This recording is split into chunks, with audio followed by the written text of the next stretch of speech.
9. Juni 2024. Die Europawahl findet statt.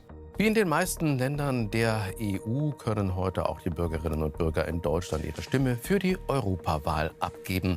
Knapp 65 Millionen Menschen sind in Deutschland wahlberechtigt. In allen Ländern der EU sind die Menschen aufgerufen, ihre Stimme abzugeben. 18 Uhr. Die ersten deutschen Prognosen werden bekannt gegeben. Und schnell ist klar, es gibt einen Rechtsruck. Überall in Europa werden rechte Parteien stärker.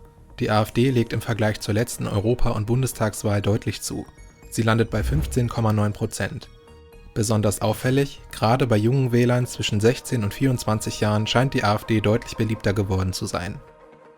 1. September 2024. In Sachsen und Thüringen ist Landtagswahl und wieder dominiert die AfD die Tabelle. In beiden Bundesländern kommt sie auf über 30%. In Thüringen wird sie stärkste Kraft, in Sachsen ist sie nur knapp hinter der CDU. Und auch hier ein gigantischer Sprung bei den jungen Wählern. Wie gelingt der AfD dieser Aufstieg? Das hat natürlich mehrere Gründe, aber ein Grund sticht besonders hervor. Die AfD erreicht allein bei Facebook und YouTube Hunderttausende Menschen mehr als die anderen Parteien. Der Kampf um die Gehirne unserer Kinder hat begonnen. Die teils rechtsextreme Partei provoziert und polarisiert, nutzt dafür eigene Medienkanäle, ist besonders auf sozialen Plattformen präsent.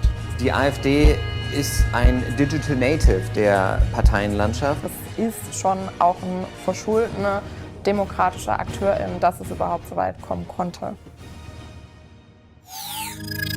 The world has changed. Unsere Parlamentarier, meine Damen und Herren, sind verkommen zu Erfüllungsgehilfen. Und das nur deshalb, weil die Regierung behauptet, es gäbe zu ihrer Politik keine Alternative. Wir wollen der Regierung sagen, meine Damen und Herren, wir wollen ihr sagen, jetzt ist sie da, die Alternative für Deutschland. Mit ihrer Gründung im Jahr 2013 ist die AfD eine sehr junge Partei, wenn man sie mit den anderen großen Parteien vergleicht. Sie weiß also von Anfang an, dass sie sich deutlich mehr etablieren muss als ihre älteren Rivalen, die bereits eine Stammwählerschaft haben. Und an dieser Stelle kommt Social Media ins Spiel. Es bietet gleich mehrere Vorteile für den Wahlkampf. Die Plattformen bieten die Chance eines riesigen Publikums, das man so einfach in keiner anderen Form erreichen kann. Sie werden so gut wie kaum durch die Betreiber kontrolliert und es gibt so gut wie niemanden, der die Inhalte regelmäßig auf Desinformation prüft. Das ist bei TikTok, Instagram oder X, vormals Twitter, ziemlich ähnlich. Zwar gibt es auf X inzwischen das Tool kollektive Anmerkungen, der Prozess, um hier Desinformation aufzudecken, dauert aber vergleichsweise lang und ist aufgrund eines Ratingsystems abhängig von der Mehrheitsmeinung aller Rater.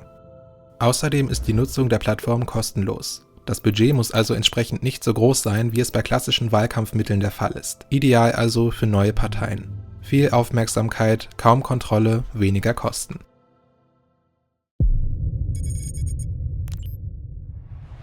Die AfD wird auf fast allen Social-Media-Plattformen schnell zur professionellsten und aktivsten Partei, die es versteht, mit den Plattformen umzugehen. Sie ist die erste Fraktion, die im Bundestag ein eigenes Studio für die Social-Media-Arbeit einrichtet und dort eine Vielzahl von Mitarbeitenden beschäftigt. Auf Facebook tritt sie schon seit ihrer Gründung 2013 auf, wobei sie ihre Reichweite schnell steigert.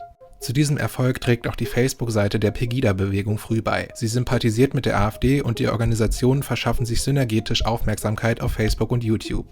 2016 beginnt die AfD sich auch dort zunehmend zu professionalisieren. Sie baut einen eigenen YouTube-Kanal mit verschiedenen Formaten auf. Dazu gehören Interviews, Kommentare und Ausschnitte aus Parlamentsreden. Im Bundestagswahlkampf 2017 verstärkt die Partei außerdem ihre Aktivitäten auf Twitter und Instagram. Dort sind sie zwar längst nicht die ersten großen Politiker, sie betreiben ihren Auftritt aber deutlich aggressiver, als es die anderen Parteien tun. Die AfD konzentriert sich dabei besonders darauf, ihre politischen Gegner anzugreifen, während diese auf den sozialen Medien bisher vor allem Werbung für sich und ihre Partei gemacht hatten. Der Ton wird rauer und Twitter wird zu einem politischen Schlachtfeld. Aber mit dem Wahlkampf der AfD 2017 gewinnt noch etwas anderes rasant an Bedeutung: Microtargeting. Das ist eine besonders effiziente Online-Marketing-Strategie, bei der auf Basis von gesammelten Daten eine Werbung exakt dem Menschen angezeigt werden kann, der zu ihr passt. Die meisten Plattformen haben für diese Strategie eigene Tools. Bei Facebook ist es zum Beispiel Lookalike Audience. Mit diesen Tools können Werbetreibende ihren Auftritt in den sozialen Medien effizient nutzen. So also auch Parteien im Wahlkampf. Und für genau diesen Zweck heuert die AfD 2017 eine Agentur an: Harris Media. Ein Unternehmen aus den USA, das auch schon für Donald Trump und die englische rechtspopulistische UKIP-Partei gearbeitet hat. Sie nutzen Microtargeting für politische Werbung. Und die Strategie geht auf. Die AfD holt 12,6% der Stimmen. Die sozialen Medien verhelfen der Partei zum Aufstieg. Wir werden Frau Merkel oder wen auch immer jagen. Natürlich gibt es auf den meisten Plattformen zumindest eingeschränkt Richtlinien, an die man sich mit seinem Content halten muss. Aber auch dafür hat die AfD eine Lösung. Telegram. Das ist ein Messenger-Dienst, der ähnlich wie WhatsApp funktioniert. Jedoch ermöglicht er durch bestimmte Funktionen eine erhöhte Anonymität. Gleichzeitig gibt es so gut wie keine Moderation. Nahezu alles kann auf Telegram ungehindert veröffentlicht werden, ohne dass etwas passiert. Nach einigen Verstößen gegen die Nutzungsrichtlinien der klassischen Portale macht die AfD also den Wendler. Telegram ist die einzige Möglichkeit, zensurfrei Meinungen auszutauschen. Und beginnt ihre Anhängerschaft in große Chatgruppen auf Telegram einzuladen. Das politische Autorennen wird gewissermaßen an einen Ort verlegt, von dem die Polizei nichts weiß. Bis heute ist der Einfluss der AfD auf Telegram ungestört groß, da eigentlich niemand so genau hinschaut. Während der Corona-Pandemie 2020 folgt dann die nächste große Plattform. TikTok ist im Hype und landet schon nach kurzer Zeit im App Store auf Platz 1. Zu dieser Zeit noch hauptsächlich als Tanz- und Lip-Sync-Plattform für Jugendliche liegt die stärkste Zielgruppe von TikTok im Alter von 16 bis 24 Jahren. Damit ist TikTok nicht nur die jüngste große Social-Media-App, ihre Nutzer sind buchstäblich genauso jung. Die neueste Generation der Internetnutzer tobt sich hier aus. Was die Plattform besonders attraktiv macht, die Kanäle müssen keine große Reichweite haben, damit auch die Inhalte viral gehen. Der TikTok-Algorithmus kann Inhalten von allen Kanälen, seien sie noch so klein, innerhalb kürzester Zeit ein hohes Maß an Aufmerksamkeit verschaffen. Und so beginnt auch die AfD sich auszutoben. Schnell eröffnen erste Politiker der Partei eigene Konten. Sie laden Parlamentsreden hoch, machen Wahlkampf und politische Stimmung. Der Unterschied zu den meisten anderen Plattformen hierbei, sie haben noch fast keine Konkurrenz.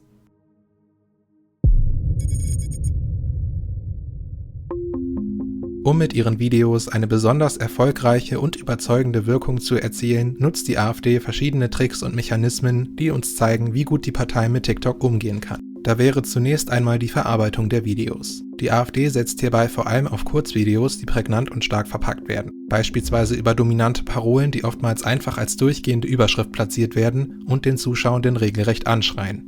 Hierbei werden Clickbaiting und Ragebaiting genutzt. Die Parole, die auch schon auf dem Thumbnail des Videos sichtbar wird, soll dazu verleiten zu klicken. Ein Vorgehen, das übrigens auf allen Plattformen gleichermaßen genutzt wird. Gleichzeitig ist sie zumeist emotional aufgeladen und protestorientiert oder provokativ formuliert, was beim Zuschauer Emotionen hervorrufen und ihn triggern soll. Das ist besonders für den TikTok-Algorithmus relevant. Dieser sorgt dafür, dass der User die App so lange wie möglich am Stück nutzt. Und für dieses Ziel sind emotionale und provokative Inhalte optimale Werkzeuge. Somit werden AfD-Videos vom Algorithmus potenziell deutlich stärker angezeigt. Wenn dann auch noch verstärkt mit ihnen interagiert wird, beispielsweise durch Likes oder Kommentare, bekommt man automatisch auch immer mehr AfD-Videos angezeigt. Dies geschieht in einem schleichenden, unterbewussten Prozess. Aber auch die verwendete Sprache wird schon in der Vorbereitung so aufgebaut, dass man sie in kurzen Videos ideal veröffentlichen kann. Das lässt sich besonders gut an den Parlamentsreden beobachten, die AfD-Politiker auch auf ihren eigenen Kanälen veröffentlichen. Diese werden in vielen Fällen extra sentenzhaft und kompakt formuliert.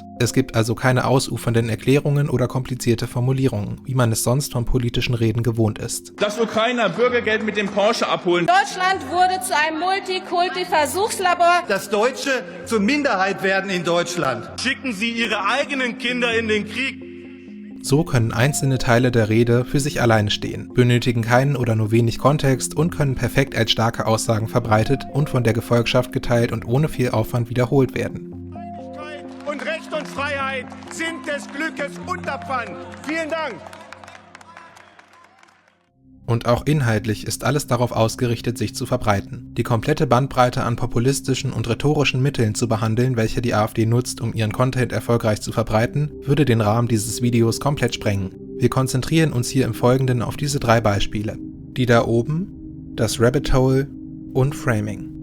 Die da oben ist ein häufig genutztes Stilmittel von rechtspopulistischen Parteien. Man kreiert ein Narrativ, in dem die herrschende Elite oben ohne Legitimation Macht über das Land ausübt. Gleichzeitig stellt man sich als einzig wahre Vertreter des Volkes dar, die gemeinsam mit diesem gegen die da oben kämpfen. Mit dieser Darstellung verfolgen Rechtspopulisten meist das Ziel, das öffentliche Vertrauen in demokratische Institutionen zu erschüttern, um sich selbst als Demokratieschützer und Verfechter der Freiheit darstellen zu können. Das ist natürlich nicht mal ansatzweise richtig.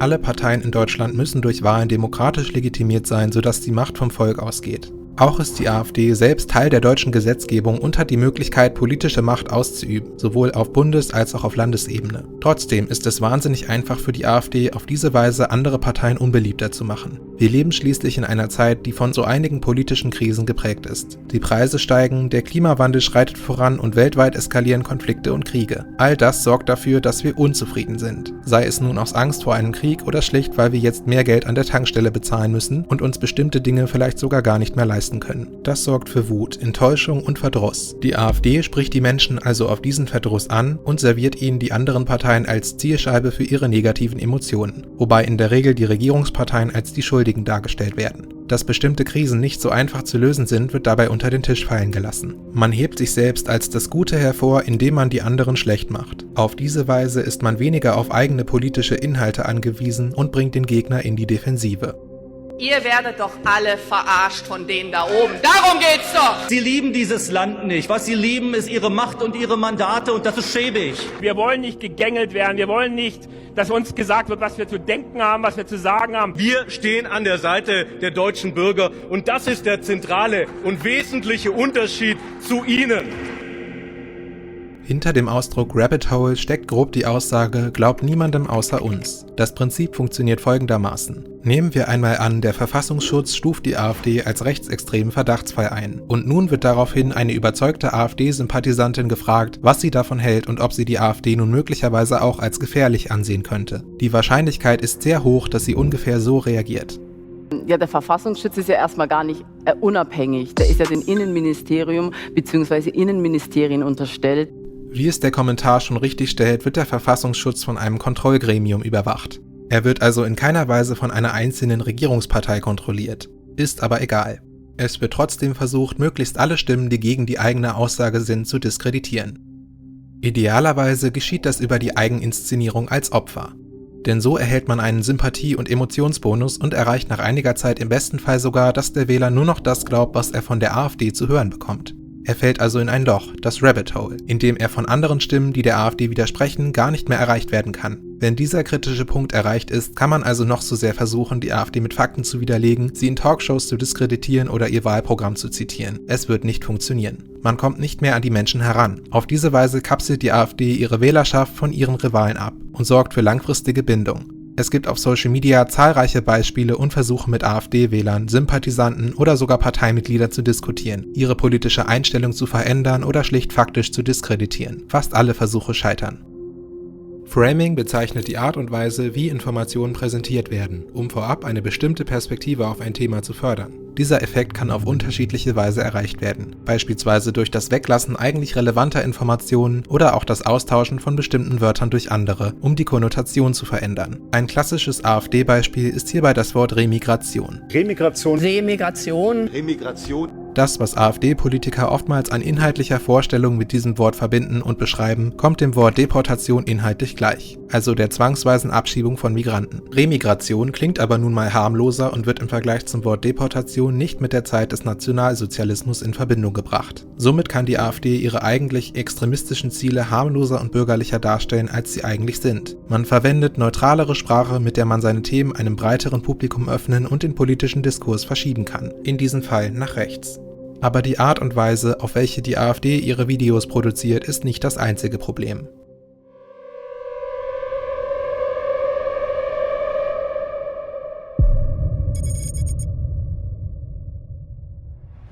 Das hier ist ein auf dem YouTube-Kanal der AfD-Bundestagsfraktion gepostetes Interview mit Stefan Brandner. Er ist parlamentarischer Geschäftsführer der Fraktion und unterhält sich mit der Videomoderatorin Rebecca Seidler darüber, wie gefährlich die aktuelle Situation durch die vielen Migranten in Deutschland sei. Auf den ersten Blick ist das nichts Ungewöhnliches, ein einfaches Interview. Wenn man sich das Video allerdings anschaut, bemerkt man schnell, dass die Moderatorin bereits zu Beginn eine klare Meinung zur Thematik hat und sich dieser außerdem mit den Ansichten von Stefan Brandner nahezu deckt. Es gibt keine kritischen Fragen und wenn man das komplette Video runterbrechen wollte, fragt die Moderatorin einfach nur, ist es nicht so? Und Stefan Brandner antwortet, das ist so, weil XY. Das liegt natürlich daran, dass Rebecca Seidler keine unabhängige Moderatorin ist. Die AfD interviewt sich hier also praktisch selbst. So können unangenehme Fragestellungen von kritischen Journalisten vermieden werden. Die eigenen Fragen werden außerdem suggestiv gestellt und lenken den Fokus in eine vorgegebene Richtung. Das macht die AfD natürlich nicht nur in diesem Video. Alle Interviews und Parlamentsreden werden von der AfD konzipiert, von der AfD hochgeladen, von der AfD verbreitet.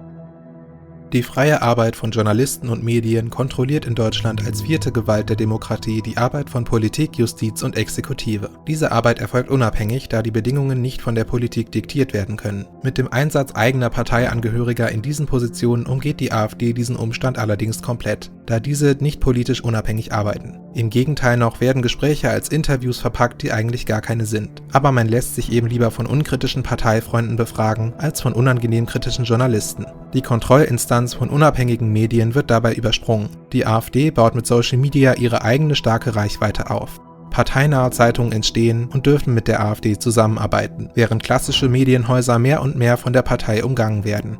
Das geht inzwischen sogar so weit, dass sich Journalisten in Veranstaltungen der Partei einklagen müssen, um berichten zu können. Teilweise wird diese Strategie von der Partei dementiert, teilweise aber auch indirekt bestätigt. Diese Analyse der Bildungsstätte Anne Frank von 2024 bezieht sich zum Beispiel auf den AfD-Kampagnenmanager Erik Ahrens. Er hat unter anderem für Maximilian Krah in Sachen TikTok gearbeitet und ist Gründer der Gegenuni, einer rechten Propagandainstitution. Unsere Botschaft, wie wir sie formulieren, nicht wie die Medien sie framen, nicht wie sie aus zweiter, dritter Hand gefact-checkt debunked ist.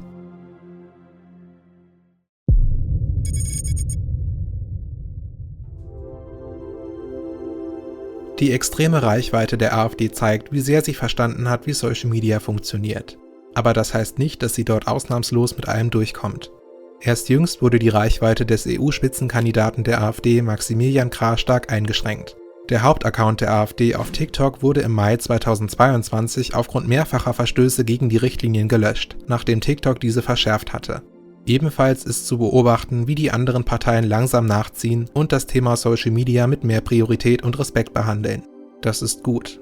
Dennoch ist der Einfluss längst nicht im Gleichgewicht. Die großen Parteien müssen aufhören, Social Media als Nebensache zu behandeln. Es ist das entscheidende Medium der jungen Generation, die von der deutschen Politik gerne weder für voll genommen noch von deren Entscheidungen mit einbezogen wird. Obgleich die AfD auf ihren Kanälen reine Desinformation betreibt, ist ihre Reichweite auf Social Media weiterhin ungeschlagen. Und das hat sich nun zunehmend an der Wahlurne gerächt.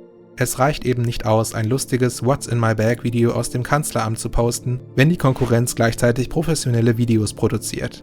Denn letztendlich wollen auch junge Menschen respektiert und in die Politik auf Augenhöhe mit einbezogen werden.